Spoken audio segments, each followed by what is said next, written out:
Hello and welcome. You're watching The Big Story on NDTV Profit. I am Vishwanath Nair and with me is my colleague Pallavi Nahata. We are going to be discussing India's inclusion into the JP Morgan Emerging Markets Bond Index. And what we will do is take you through a little bit about what exactly this bond inclusion is and what it would mean for the broader economy, and then we'll move on to the two of our guests, who I will introduce a little later.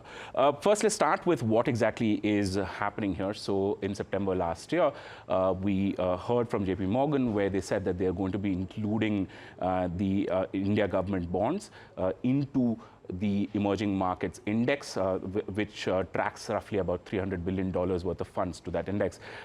Now, with the inclusion of the Indian government bonds, essentially what that means is India will likely see about anywhere between 20 and $30 billion worth of inflows across the globe coming into India, into the Indian debt markets. What we also understand with respect to the global bond index is that this will likely push the government's borrowing program to slightly lower than what it was, let's say, even in FY24. It will also ensure that the rupee market gets some kind of boost because obviously more dollars coming in. That helps the broader rupee market. Pallavi, I'll toss to you first, and why don't you try and explain what exactly this would mean for, let's say, bond yields or the government's borrowing costs at all? Right, Rishi. So like you've mentioned, there will be repercussions on bond yields. In fact, we're already seeing the benchmark bond yields and several others as well see lower yields. And there is going to be a likely continuous impact even going forward. In fact, people we've been talking to expect bond yields to range to as low as about 6.5%, which are levels we haven't quite seen in a while. And that is in the near term, of course. But the inclusion is also likely to boost inflows once short-term liquidity is resolved. The increase in flows is also expected to help keep bond markets, there is a chance that bond markets could be a tad volatile in the near term. Also, the rising bets of rate cut and cooling inflation are also likely to help bond yields ease further. What is going to be of interest is also watching the cost of capital for, of course, the government and also for the corporate sector. Right. What we understand also here is that this entire bond inclusion program now, of course, India is going to account for roughly about 10% of the weightage here, and India is one of the very few countries which is actually going to be seeing that 10% weightage. It will also push up the foreign holdings in the India bonds. Now, we'll touch upon this and more with our guests, who I have the pleasure of introducing: Arvind Chari, the Chief Investment Officer at Q India, and Jayesh Mehta, Vice Chairman and Chief Executive Officer at DSP Finance. Welcome, gentlemen. Arvind, I'll start with you. I mean, it's the day. The day has finally arrived now. People are talking about this $20 to $30 billion over a period now, over the next 10 months as the bond inclusion progresses. How are you seeing the impact of this? I mean, already we've seen roughly about $10 billion since September, since the announcement happened. Going ahead, what more? Thank you so much for having me. And it's good to also see Jayesh bhai and chatting with him. And maybe we can get into more market-related aspects. I mentioned that this is a seminal day, like from a perspective of the Indian bond markets, and I compared that to the equity markets. In 1994, India got included in the MSCI Emerging Markets Equity Index with a 7.5% weight, and now that weight stands at about 15-16%. And we've seen foreign inflows that have come through over a period of time, because the moment you get something included in an index, investors can no longer ignore that. If an investor is tracking an index as passively through index or ETF or through active allocations, they use that as a benchmark for performance measurement. You can no longer ignore the index, especially when the weights are as high as, say, 7% in Indian equities in 1994, or what is going to happen in Indian bonds in the JP Morgan Emerging Market Index with 10%. That's why I called it like a seminal movement.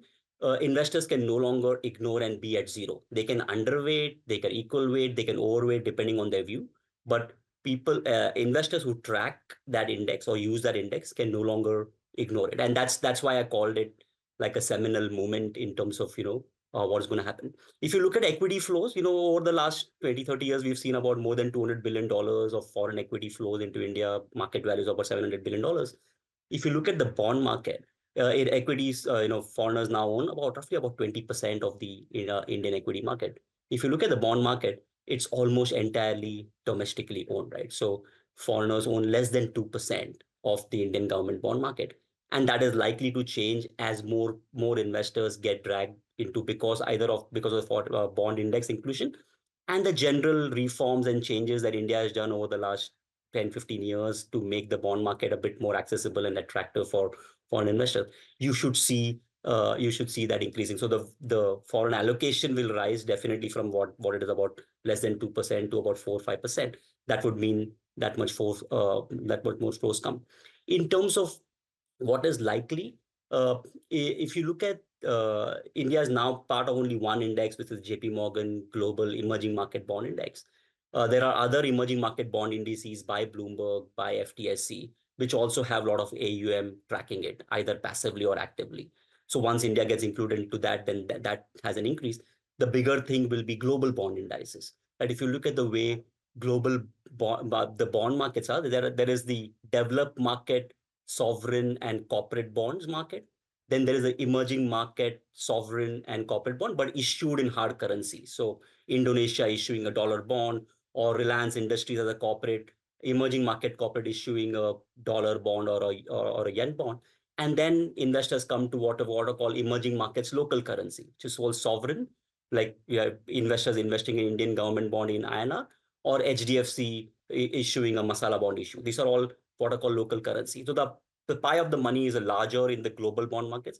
And if India gets included in, say, the Bloomberg global aggregate bond, which is one of the biggest bond indices, even with a 1% weight, that will mean a lot of flows coming in. So there is a lot of scope. This is just the first start, but as I said, it's a seminal moment, and we can discuss in detail about the impact of it. Right. Thanks for that, Arvind. I'll come back to you. Jayesh Mehta now, Vice Chairman and CEO at DSP Finance. Jayesh, welcome. How are you viewing this? I mean, this is the first, and as Arvind was mentioning earlier, that some of the other bond indices, once they come in, then obviously the flows go up. Bloomberg's already announced the inclusion in January 2025. So by the time JP Morgan inclusion ends, you'll have the Bloomberg flows as well. I wanted to get a sense from you as to how you are seeing this play out for the Indian government bond market. So, of course, Arvind summarized it very, very well, right? It's just the beginning. It started with JP Morgan Bond Index, and I will not repeat it, but he summarized it pretty well. There is a lot to look forward to it. The way I look at this is, yes, if you really look at it 2 years back or so, we were kind of looking at, I had my personal theory, like, the fourth buyer, right? The supply of the bonds every year. And then you had banks and insurance and provident fund buying in India, but there was still a shortfall. You needed that fourth buyer, and that would come as FPI or RBI, either one of them. Both would not come generally together. The last 2 years, the growth of the domestic market, which is insurance, has grown, pension fund has grown. I think with that situation, and of course, a little bit on the mutual fund is kind of slowed down because of the taxation change. Hopefully, this budget, if it changes, but the local demand and local supply is kind of matching completely.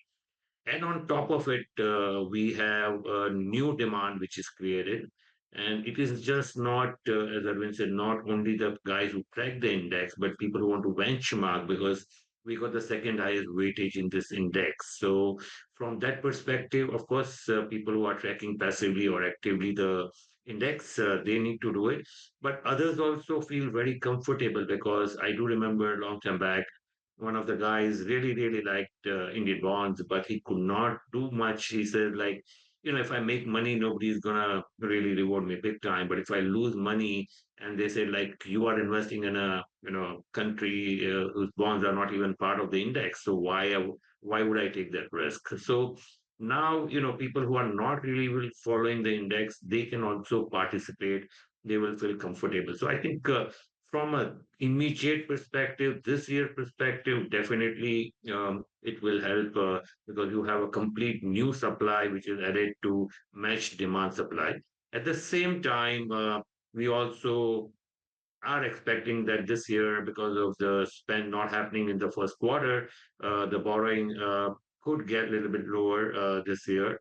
And in that situation, definitely it will have impact on the yields. It can really have much tighter yields. Hopefully, at some point of time, RBI will give some supply of the bonds, but otherwise, yes, in this particular year, once the index kind of investment happens, then whether new index guys comes in or whether the emerging market bond funds index, the AUM grows, it will track on that, and of course on the macro, on the inflation and other situation.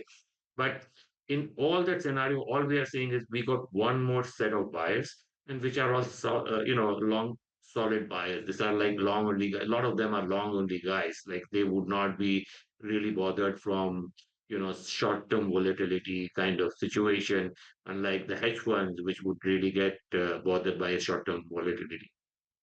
Okay. And even on terms of like I've been hearing like 10 billions already come, but 10 billion has come not necessarily most of them for index because there are other factors also like if you're buying bonds, there's a new demand coming in, you're comfortable that it's not going to move dramatically up. And also on the currency, people are very comfortable. And of course, a lot of people are putting relative value trade that is kind of going with Chinese yuan. So it's like long INR and short Chinese yuan. And then the best way to go long INR is to buy bonds. You actually get the long INR as well as interest rate situation. So it's all stars are in our favor at this juncture. Yes, so it definitely looks, we look to see these yields 20-25 basis point lower from here, even without a rate cut. Okay, all right. Coming back to you, Arvind. So, while, like Mr. Mehta said, all stars are clearly in our favor at this juncture, we do know that international funds are often quick to react to both local as well as global economic conditions changing. And does a move of this sort make the economy and the market slightly more susceptible to such changes? Do we see higher volatility maybe in the near term and as well as in the medium term if conditions were to change? See foreign participation rise, you should expect it.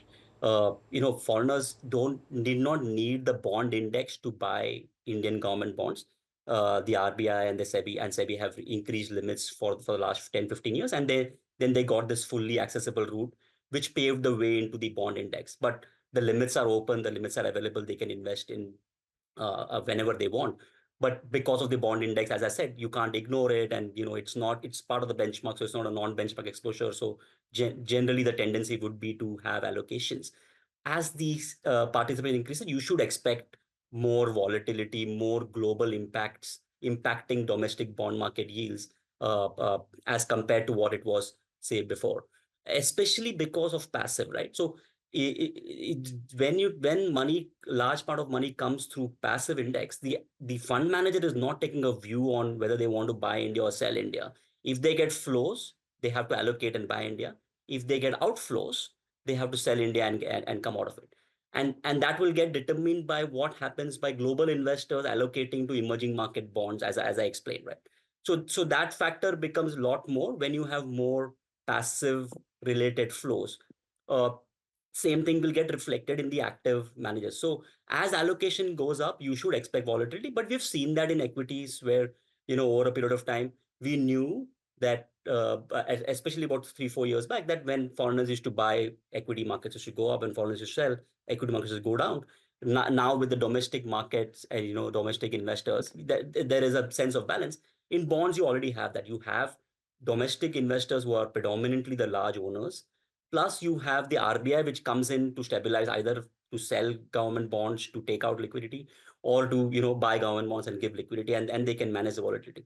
But you should assume that this is volatility in general, because of global factors, will increase. also think about the fact that in India, you have to have a foreign portfolio investor registration to be able to buy bonds in India. There'll be many investors who do not want to get that registration, but they still want a India bond exposure because India is part of the index. And so they will access India through a total return swap or a participatory note. And so that might not get reflected immediately in the Indian market, but there is an Indian exposure being taken in the global markets without it being reflected and traded in India. At least one leg of it is not. So you will see all those aspects. You will see more currency hedging and activity. You'll see more activity on interest rate derivatives uh, because if you look at the way returns are and I can see that you're showing that chart of long-term returns, and this is what I showed, a 3-year rolling returns across 3 indices: the CRISIL Composite Bond Fund Index, the Bloomberg Aggregate, and the JP Morgan Local Currency ETF. These are all in dollar terms, and you can see. And I chose 3 years because 1 year is too short. 3 years gets you a good interest rate and a rate and a currency cycle. And you actually, if you see, Indian bonds have actually done relatively well as compared to the global bond markets in USD terms, or especially against the emerging market. So adding India is beneficial to global investors, but you also see the volatility, right? Both in the Indian curve and in the emerging markets. And that's a function of what people think of emerging market currencies, what people think of US treasuries. Everything gets linked. So you should expect volatility to go up, but you should also expect depth and liquidity to increase, both in the onshore markets in terms of government bond market liquidity, and in the offshore markets in terms of currency and derivatives hedging. So it's part of the game. It just makes Indian policy making, RBI's response, how they make the markets more liquid, how they make the markets more deep, inflation targeting, fiscal consolidation, and sticking to that makes it that much more important on the government and the policymakers to ensure that there will be volatility, but India has the mechanisms, regulations, and the structures to be able to take care of this volatility. I'll come back to you, Arvind, with my question, which is, how are you viewing the macro impact of this all? Because obviously, for FY25, now the budget is coming up later next month. How does this feature, or the funds that are flowing in, how does this feature into broader fiscal planning, monetary planning? Yeah. So if you look at flows, I think since the bond index inclusion was announced, about 10 or 13 billion dollars of flows have come into the Indian government bond markets, predominantly in the fully accessible route, securities which are in the fully accessible route. But what Jayesh Bhai alluded is true in the sense that from a net demand supply perspective, I expect every single dollar that a foreign comes in the bond market, the RBI is most likely going to sterilize it, which means they'll sterilize it and add liquidity back in the market. So typically, if you look at demand supply, from the sources of supply we know is government supplying new bonds, and the demand sources are banks, PSU banks, and insurance companies, provident funds. And generally, RBI tends to be a 10 to 15% buyer of every year's supply. So whatever the foreign investors buy and the RBI sterilizes and adds liquidity, we don't, that demand from the RBI will actually go off. So then in terms of net basis, there is no major change in terms of demand for the bonds. There will be some lead lags on when the foreign investors buy, and as they buy in bunch, or and when the RBI reacts to it. So in terms of demand supply, it will be kind of a neutral event, as we are seeing today as well. It's today is the index inclusion thing, and there's hardly been any movement because most of it is already covered. And then in the general expectation, there is a new buyer, so it's good to have a new different set of buyer as compared to what we have existing. But net demand supply would not change very dramatically. In fact, if there is more flows, if we get added, and if more investors invest, you might actually see RBI doing OMO sales, as we call it, to selling government bonds to be able to manage the liquidity situation. So demand supply will be different. As the demand increases, today we are seeing a credit cycle, right? We are seeing the credit cycle pick up. Right now, PSU banks are sitting on reasonably good excess SLR. So even if they sell bonds to give credit, there is a new buyer, and there is incremental demand coming up. Government has managed fiscal from a budget and consolidation perspective pretty well. So the trajectory, the supply, And as Jayesh alluded, that the AUM in the domestic mutual funds, provident funds, insurance companies has increased quite substantially. So demand supply still seems to be a bit more positive. Uh, we should expect RBI to cut rates. So that is that. So just the view on the market, irrespective of the FPI demand, is that today we are sitting at about 2.5% real positive rates. Even with this sudden some increase in core CPI, we are still fairly comfortable. And if the government, if the government and the RBI thinks about boosting GDP growth a bit more, there is a scope for eventually about a 50 basis points or 70 basis point rate cuts by the RBI. So that will also play from a purely from a bond yields perspective. Yeah. But from a net demand supply perspective, the FPI buying is kind of neutral to the overall demand supply arithmetic. All right. Jayesh, the question that I wanted to ask you was with regard to the average, your FPI buyer in the market at this point in time. I mean, so far they've been used to working within a very strict cap, and that cap continues. But it has never really hit the upper end of that. What exactly will this new inflow of funds and thereby investors? What would they be expecting coming into India now? So I just add the caps were getting filled earlier. There are times so the limits were getting filled. So that was the situation at some point of time. But you see, FPI has been always there, right? So it's a question of the which kind of foreign portfolio, right? So it's like typically earlier it was more like banks own offshore FPI or hedge funds, and they are the kind of people who are coming in. Not really, and maybe some sovereign fund, but not really across the board, long only guys. That was not really, we are seeing much of the presence in India. I think with index inclusion, that has changed, right? And that's where with such a large weight, you can't ignore, right? So that's really has changed. So from that perspective, and again, as Arvind explained it very well, right? So we're not gonna let the rupee appreciate very quickly so much. So whatever flows comes, RBI is gonna absorb that. The money. So normally, RBI's balance sheet, they buy either INR bond or they buy dollar bonds. If there's a lot of dollar inflows, they buy dollar bonds. So from that perspective, it is kind of replacement we will see. But yes, it opens a new whole door. And it is not, as I was telling you, it's like, once you are part of index, it is just not only the people tracking the index. Just to give you a layman's example, right? So if you are somewhere abroad and you wanted to buy something in India on equity side, you would prefer to buy something which is in the index, right? Rather than going to buy a straight mid cap or some unknown thing, even if it gives you whatever kind of returns, right? So from that perspective, if you are new and you are far away, so I think index kind of gives you all global investors who are tracking it to follow that.